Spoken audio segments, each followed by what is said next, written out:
Pois bem, bom dia. Após um bom tempo, né? Após aí talvez uns 60, mais de 60 dias, a gente está retornando com essas nossas lives improvisadas, né? Bem natural, aqui não há nenhum tipo de pretensão que não seja apenas agregar valores cristãos a estas mensagens, né? Cada momento a gente gosta de refletir um pouco no que Deus nos proporciona o conhecimento. Eu entrei num projeto que surgiu dentro da nossa igreja, Igreja Evangélica Assembleia de Deus, que é um projeto que propõe as pessoas a desenvolverem, a fazer, a executar um plano que surgiu do nosso pastor presidente Samuel Câmara e que foi levado ao conhecimento dos outros pastores, que é o projeto da Bíblia manuscrita. O próprio nome diz que é escrito, né, que ela é copiada mesmo na munheca, né? É a Bíblia, né? Palavra de Deus, a palavra do Senhor. Aqui está. É claro que a versão que eu estou copiando é a versão assim mais que mais aonde eu mais me deleito no dia a dia. Ela tem explicações bem oportunas, bem criativas, tradução de João Ferreira de Almeida e a última edição considerada mais moderna, que é a Bíblia nova atualização, né? E dos nossos dias, numa linguagem bem atualizada, né? Essas versões, no fundo, é tudo a mesma mensagem, a mensagem sagrada, a mensagem constante da palavra de Deus. Então, eu tenho a enorme satisfação de transmitir a todos que agora estão a me assistir, que pode ser da minha congregação ou não, que são meus amigos, que são meus irmãos, minhas irmãs, minhas amigas, as pessoas que eu normalmente me comunico via essa internet, né? Essa internet, ela tem de tudo, ela tem coisas boas e tem coisas que não são tão boas, né? E a gente, como na vida real, tem que se defender do que não é bom e capitalizar naquilo que é bom. Pois bem, então como eu me propus a entrar nesse projeto de copiar, de fazer uma cópia, né? Fazer um manuscrito da Bíblia, eu quero ter a satisfação de informar que há uns 3 dias atrás, eu já completei esse projeto, completei uma das partes fundamentais, muito importantes desse projeto, que é a cópia da primeira parte, que é chamado o Pentateuco, né? Então, eu quero aqui registrar, hoje é dia 17 de abril de 2024, estou, na medida do possível, copiando, mas não só copiando automaticamente, né? Copiando, refletindo com muita tranquilidade. Tem dia que eu copio 2 capítulos, tem dia que eu copio... Teve um dia aí que eu puxei muito aí e eu consegui fazer 3 capítulos. É o máximo que se consegue, porque o projeto total é grande e a gente tem que ir agregando coisas aos poucos, até completar. Né, completar o projeto inteiro, que vai de Gênesis ao Apocalipse, né? Do começo ao final. Então, antes da gente mencionar assim mais detalhes, quero dar uma geral sobre como que acontece, como está registrado a palavra do Senhor, que é a Bíblia Sagrada. A Bíblia Sagrada, muita coisa que eu vou falar aqui, muita gente já conhece. Para quem já conhece, não vai ser tão novidade. Para quem não conhece, passo e quero ter a sensação de colaborar, de ser útil dentro das missões que Deus nos ordena que seja feita, né? Isso é um tipo de discipulado, né? A nossa congregação aqui do nosso bairro, Bela Vista 1, Valdecans, dirigida pelo pastor titular, o pastor Rogério Sena, ele lançou no dia 13 de dezembro passado, comunicou aos irmãos que gostariam de participar e eu me propus a participar desse projeto, copiar, fazer a Bíblia manuscrita, sem tirar nem acrescentar, copiar na sua fidelidade. Mas vamos lá. A Bíblia, ela é dividida em dois grandes grupos que são depois subdivididos, né, sistematizados conforme o que eu vou explicar aqui, né? Eu fiz mais ou menos um sumário, né, um resumo, né, de como que isso funciona. Nós temos o Velho Testamento e nós temos o Novo Testamento. No Velho Testamento, nós temos inicialmente os livros que compõem o Pentateuco, que são esses 5 livros que eu finalizei agora de copiar, né? Eu tenho eles aqui já copiado. Aqui é o primeiro livro, segundo, terceiro, quarto e quinto. Claro que isso aí eu ainda vou encadernar e está escrito, né? Hoje, por exemplo, eu já estou aqui no livro de Josué, que já é fora o Pentateuco. Estou indo para o 4º capítulo de Josué. Então isso funciona assim, copiando mesmo, está aqui. Essa parte aqui copiada. E você imagina, vai dar mais de 4.000 páginas.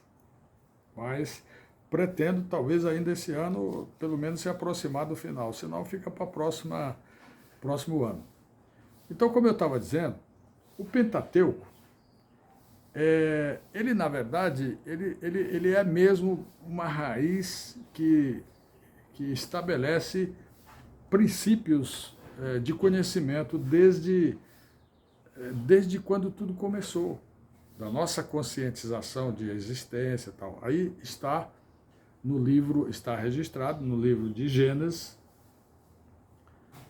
Depois de Gênesis, você tem o livro de Êxodo, depois Levítico, depois Números e depois Deuteronômio.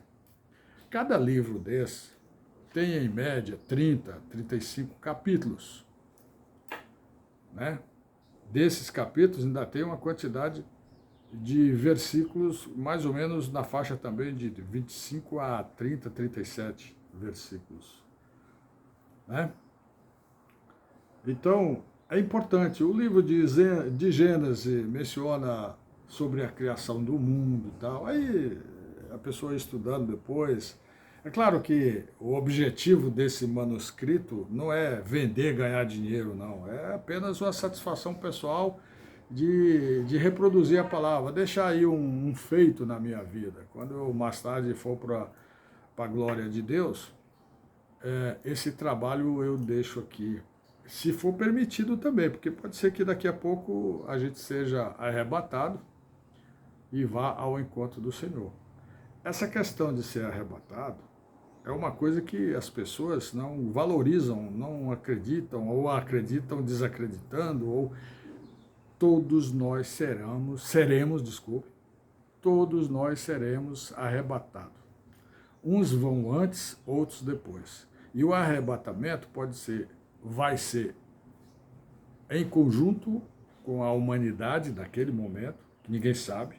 Jesus disse que somente o Pai, ninguém mais, nem os anjos dos céus, toda a hierarquia celestial, ninguém sabe, só o Pai eterno, o Criador.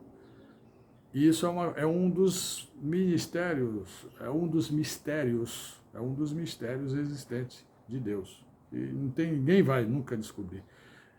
Tudo é permitido conforme a determinação do nosso eterno, poderoso Senhor Deus, Criador de tudo que existe na consciência humana. Inclusive a sua própria consciência é criatividade do Senhor. Então, o livro de Gênesis começa com essas explicações, primeiro dia, segundo dia, e aí tem que haver uma dedicação para compreender essa comunicação. As pessoas que não acreditam, que não creem, que são incrédulos, são ímpios, e aqui não há nenhuma adjetivação tendenciosa à desqualificação de ninguém. É uma questão de classificar. Quando a pessoa não crê, não acredita, é um ímpio, ele está nessa classificação. O ímpio é porque é imperfeito também, né? Então, essas pessoas, elas só se tornam receptivas quando elas são tocadas no seu coração pela misericórdia de Deus. Isso também é uma outra história. Isso vem através da própria misericórdia celestial e também do estímulo do nosso trabalho que a gente faz para que se propague a palavra e através disso a pessoa desperte. E isso também são outros 500, né? Como diz as pessoas, outros 500. Pois bem, então o livro de Gênesis, ele traz essa amostra de como tudo começou. Aí, em seguida, a gente entra no livro de Êxodo, o próprio nome diz, Êxodo é saída, é a história de saída do povo hebreu do Egito para a Terra Prometida, né? Canaã, é o que hoje lá está tendo, Israel, Palestina, lá é a Terra Prometida. Olha, tudo que existe são fatos concretos, não são apenas histórias que foram registradas ao longo da existência da humanidade. São também, mas são fatos que se comprovam, né?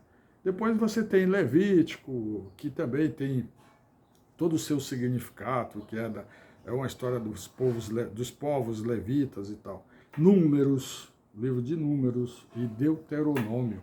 Deuteronômio é uma palavra grega que significa segunda parte, ou segunda opção, segunda lei.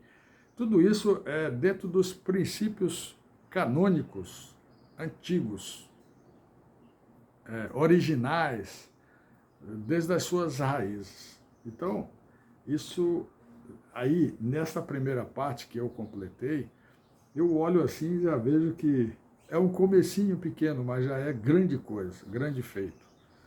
E estou muito satisfeito em transmitir essas informações a você, que se interessa pelas coisas sagradas do nosso Criador, Deus eterno, todo-poderoso, que é tão misericordioso, é tão bondoso, justiça, amor e saúde, que nos proporciona até isso, saúde. Nós estamos aqui porque ele nos proporciona saúde material, saúde mental, espiritual, tudo que a gente possa desenvolver, vem tudo do Deus originário de tudo, Deus eterno, poderoso, que criou os céus, a terra, o mar, as estrelas, criou todas as galáxias, tudo, tudo, tudo. E a gente tem esse privilégio de ser também criatura dele. E mais que isso, filho, nos tornamos filhos dele. Que grande privilégio, né? Inclusive temos até o privilégio de ser criado dentro de um princípio de semelhança com ele. Isso é muito importante. E essa importância, ela tem que ter uma capacidade cognitiva muito forte para poder interpretar isso. Porque senão a pessoa pira, fica rodando e não sai do lugar. Por quê? Porque falta capacidade e humildade para compreender, né? Para ser iluminado e receber essas informações que normalmente vêm nos nossos tempos, nos nossos dias, através da manifestação do Espírito Santo, terceira pessoa, né? Terceira pessoa da Santíssima Trindade, que são também, também um dos outros, um mistério que as pessoas não compreendem fácil, ou às vezes compreendem de uma forma assim um pouco tendenciosa à repetição e não compreensão. Tem muitas coisas que o ser humano faz e ele faz de forma assim mecânica, automática, sem compreender. E depois, quando vai compreender, mistura com interesses materiais. Mas também são outros fatores que mais tarde, no decorrer do conhecimento dessas mensagens, da palavra de Deus, a gente vai entendendo. Então, como eu estava lhe explicando, essa primeira parte aí ela já está completa. É claro, falta encadernar, isso são outras coisas. Eu vou mandar encadernar mais tarde. Em seguida, nós temos a parte bíblica, a parte desse Velho Testamento, chamado livro de sabedoria, que são uma sabedoria, né? Poemas, né? São sabedoria poéticas, né? Aí está incluso o livro de Jó, Salmos, Provérbios, Eclesiastes, Cânticos e Cânticos dos Cânticos, né? São também 5 livros. Mas a gente não vai chamar esse de talvez poderia chamar de um segundo Pentateuco, mas não.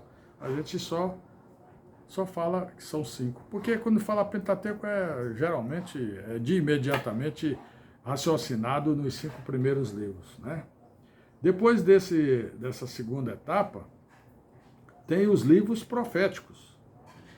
Esses livros proféticos, eles são uma iluminação astronômica, magistral. Eles são escritos pelos profetas, a era dos profetas.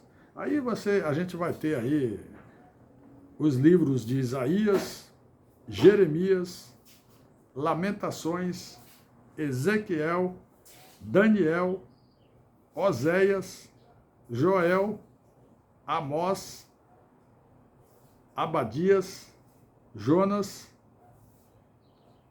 Miqueias, Naum, Abacuque, Sofanias, Ageu, Zacarias e Malaquias.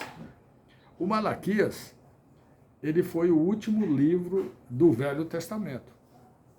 Ele já foi aí mais ou menos 400, 300 anos antes da vinda do Messias, nosso eterno e único, suficiente Salvador Jesus Cristo. Em seguida, a gente entra no Novo Testamento. O Novo Testamento, ele, é claro, ele já é um livro considerado novo, mas também não é tão novo. Porque a Bíblia num todo tem mais de 4.500 anos. E o Novo Testamento está o quê? Foi depois de Jesus. Ele foi sendo... tem toda uma história concreta, real, existencial, comprovada, sobre a sua subdivisão. Nós temos lá os livros sinópticos, evangélicos. Evangélico por quê? Porque traz a mensagem do Evangelho, da boa nova de Cristo, de Jesus. Então, quais são esses apóstolos, esses livros? São apóstolos, são pessoas que vivenciaram, foram contemporâneos, a não ser Paulo e mais alguns outros aí que depois foram se integrando na mensagem. Mas basicamente os livros são de Mateus, Marcos, Lucas, João e Atos. Esse João aí não foi o João Batista, foi o João Evangelista. O próprio nome já está dizendo, né? O João Batista é aquele que basicamente também tem as mensagens dele, não todo, por isso que eu falei que mais tarde tem mensagens de Saulo, que depois se tornou Paulo. Você vai ter episódio aí das cartas ou epístolas. Aí mais tarde eu vou decifrando aqui para não ficar muito longo, né? Já vou aí para 20 minutos e eu já quero entrar nessa segunda parte do Novo Testamento, que é composto pelas cartas ou epístolas. Aí já é diferente, né? Você vai ter mensagens dessas pessoas que se direcionam aos povos, né? Você vai ter aí aos romanos, da cidade de Roma, né? Onde era a sede do Império Romano. Então, as cartas de Paulo, apóstolo Paulo enviando cartas aos romanos, aos coríntios que no caso são as pessoas que moravam na cidade de Corinto. Aos Gálatas, todas elas, os nomes correspondem àquele povoado, né? Aquelas igrejas, aquelas pessoas, aquelas civilizações que estavam, naquela época, vivenciando um período histórico, onde foi inovado por esses apóstolos. Gálatas, Efésios, Filipenses, Colossenses, Tessalonicenses, Timóteo, Tito, Filemon, Hebreus, Tiago, Pedro, João e Judas. Claro que João escreveu três epístolas, né? Timóteo duas, Tessalonicenses duas, você tem 1 Tessalonicenses, segunda, mais outros, né? Coríntios também, né? O livro dos Coríntios, né? Duas epístolas de Coríntios e tudo mais. E, em conclusão, tem o Apocalipse, que é a revelação final que foi escrito através de uma visão do apóstolo João, quando ele estava exilado na ilha de Patmos. Foi o único apóstolo que não foi morto em sacrifício. Ele morreu natural, de velho e tal. E tudo isso também tem toda uma história comprovada, registrada nesses fundamentos. Então, isso traz aquela conclusão que eu falei inicialmente, e que a cada vez que a gente vai avançando, a gente vai tentando mostrar essas etapas, o significado disso tudo. Mas o que mais de vez em quando, faz parar um pouco é ir para a nossa realidade lá, cada momento, né? A realidade, qual é a nossa realidade de hoje, meus irmãos? A grande discussão do momento, do mundo que a humanidade tem conhecimento da existência e do sacrifício que Jesus Cristo fez pelas nossas vidas, para nos salvar, né? E essa humanidade sendo alcançada por esse privilégio que Deus deu ao seu próprio Filho, ainda tem dificuldade de reconhecê-lo, né? de subdividir. A própria palavra, ela é muito assim, direcionada aos interesses materiais. Você vê, por exemplo, a Bíblia dos judeus não cristãos, é claro, aqueles que são... Ela só tem 39 livros, que são o início mesmo lá, basicamente os livros do Velho Testamento. Né? Que, na verdade, o livro do Velho Testamento, eles, na versão judaizante, ele saiu de 46 e ficou em 39. Diminuiu mais ainda. Por quê? Porque na visão deles, o judaísmo, os judeus, eles têm um tipo de sincretismo mesmo bem distante, apesar de serem considerado um povo assim, que teve o chamado, mas dentro desse chamado teve uma certa dissidência que foi para o caminho correto e a dissidência que foi desviar o objetivo central do nosso Deus eterno poderoso. Desde o começo, ele sempre fez questão de mostrar que ele é o que é. Quando Moisés perguntou o que eu vou dizer aos egípcios, que eu fui enviado pelo Senhor, como é que eu digo? Deus disse a ele, Moisés, diga que é da parte de Deus. E quem é Deus? Deus é o que é. Deus. Eu sou o que sou. Deus disse assim. Isso é profundo. Agora, é preciso enxergar essa profundeza dentro de um princípio existencial de que nós não somos grandes coisas, apenas mínima criatura que tem privilégios. E esses privilégios, por melhor que sejam, não são nada em relação à sua grandeza e em relação a toda a sua misericórdia, amor e justiça existencial no infinito cosmos existente. Tá bom? Então, é essa mensagem de hoje, que estou retomando essa live essa live que a gente faz, às vezes, um pouco mais curta, um pouco mais longa. Às vezes, eu gostaria muito de estar com aquele fundo musical que chama bem atenção para a pessoa se concentrar, mas isso é um negócio complicado, porque quando a gente vai buscar esses arquivos musicais, tem alguns que atrapalham, cria direito autoral, e aí acaba a gente sendo prejudicado dentro da maravilhosa, dentro da grandeza de comunicação que é a nossa web, né? Web, chamado internet, né? Tem toda uma regra de procedimento. O maior, que é esse canal que a gente mais utiliza, que é o YouTube, ele é fantástico, eu só tenho elogios, amo o YouTube. Mas a gente tem que conhecer e entender que ele tem regras. E dentre essas regras está o respeito de como utilizar esse espaço, né? Como utilizar, tem todo um critério técnico, tá bom? Então, eu fico muito feliz, paz do Senhor a todos vocês, e eu sempre convido quem é daqui do nosso bairro de Valdecans. Hoje é quarta-feira, dia do Santo Culto do Círculo de Orações. Círculo de Orações. Nós que somos crentes em Jesus Cristo, estamos sempre buscando nos aprofundar mais. A nossa igreja é uma igreja que eu tenho muito orgulho e amor. É uma igreja pequena, muito participativa, pequena assim, número de participantes, de inscritos, de congregados, mas gigantesca de riqueza espiritual. A graça do Senhor é constante, as pessoas se comunicam, os pastores, o pastor Rogério, pastor